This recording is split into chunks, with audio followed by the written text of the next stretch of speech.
Hello, I'm Mark Zandmiller.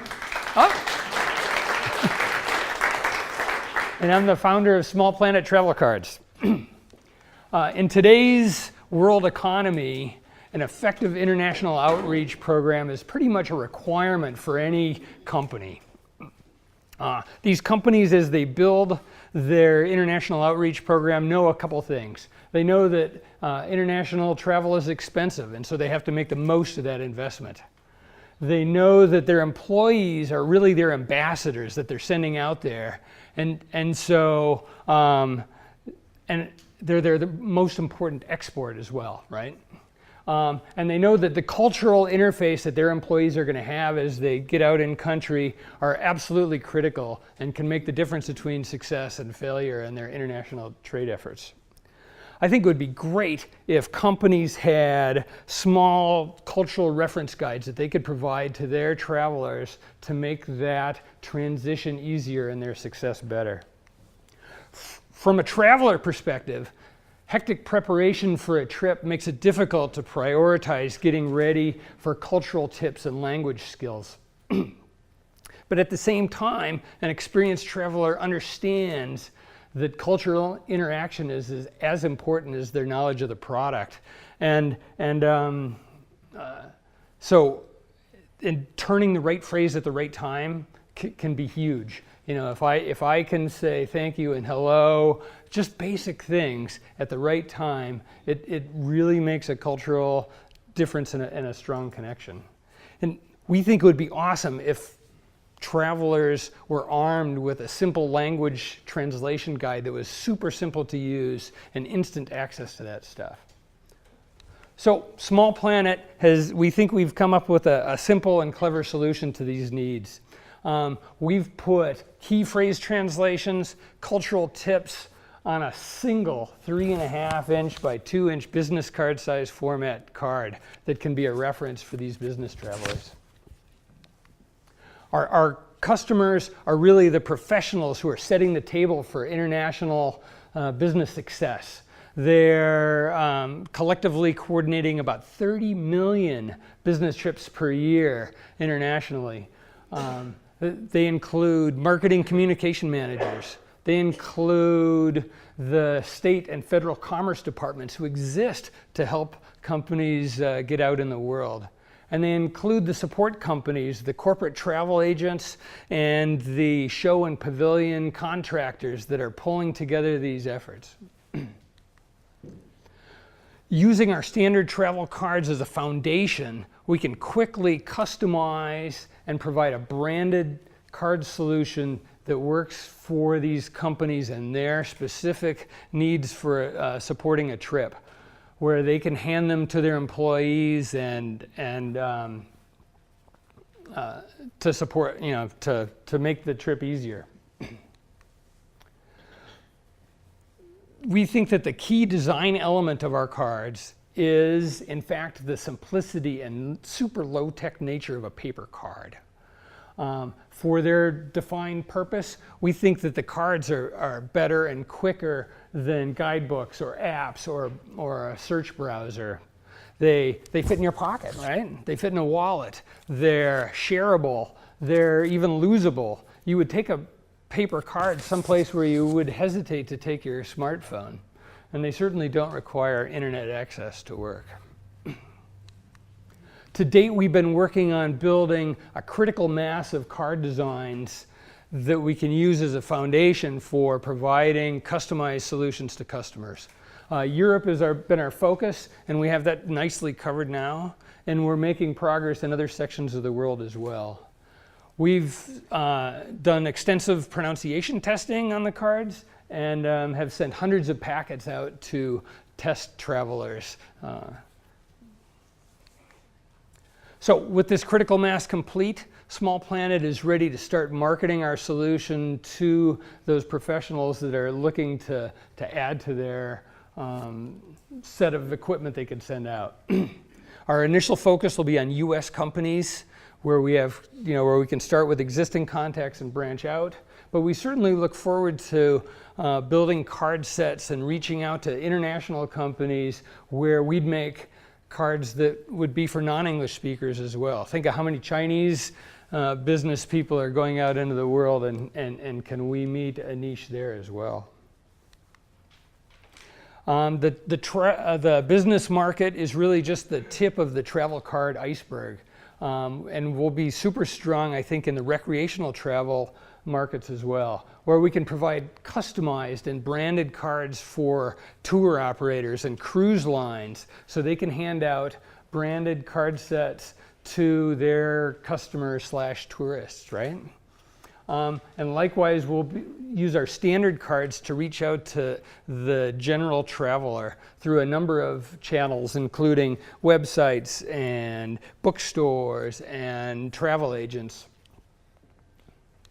Likewise, we don't think that the basic cultural reference card is the end all for that. We envision a number of other cards that'll be exciting to the market. Expanded vocabulary cards, or cards for kids, or for teenagers, or for foodies, or for history buffs. You know, really the sky's the limit as far as what we can fit inside this kind of idea. And it'll both be fun and profitable to find these market niches. We're looking at this early stage for advice, feedback, and contacts. If you have travel experience and look at our cards and you can think of things that makes the product better, we really want to hear and talk to you about it. If you're going on a trip pretty soon, whether for business or pleasure, that's great. Let me know. I'll get you some cards and you can take them with you and you can tell me how it worked out. If you have contacts that you can share with us so that we can reach out to the decision makers and be able to present our card solutions to these businesses, that would be wonderful. There's a lot of big companies here in our region alone, and we really look forward to finding out who they are and meeting them. So that'd be great. So thanks a bunch. We have a minute or two to answer questions, and then certainly outside we can talk and discuss things as long as you want.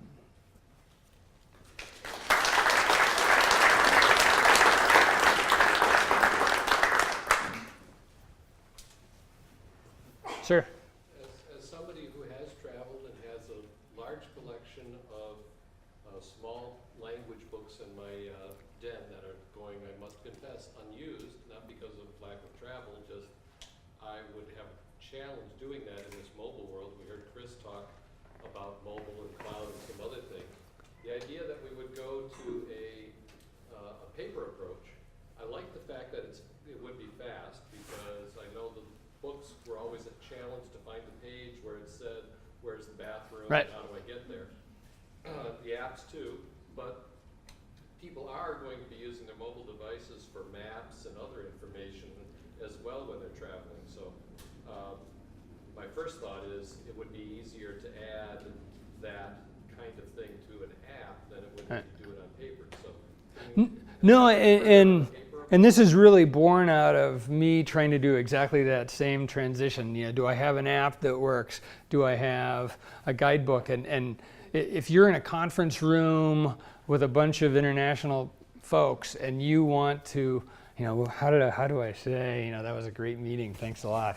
Pulling out a guidebook or looking at an app is just rude, right? But I can remind myself of what I want to say in their language very quickly with a simple card. So it's really, the idea is driving down to the bare essentials that's needed to get across to that polite stuff. It is not a guidebook. I don't think it competes with a guidebook. It doesn't have all the depth of a phrase book, but it gives you that simple, instant information that you need about 90% of the time when you're talking to people.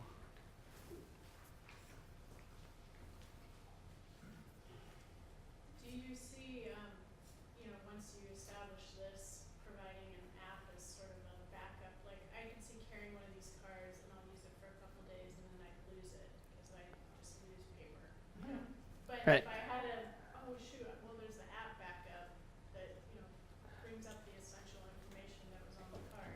Right. We've started on an app. To me, it was the first focus of the app was sort of to be able to get feedback on how you're saying words. And then it's also an ordering portal to paper cards. Certainly, even at that level, it would work fine for, basically I have a single screen pull-up of the keywords, right? We even talked about how you push a button and it makes it the picture in the background, and now I can almost quickly look at my phone like I quickly look at a card. But TBD, yeah.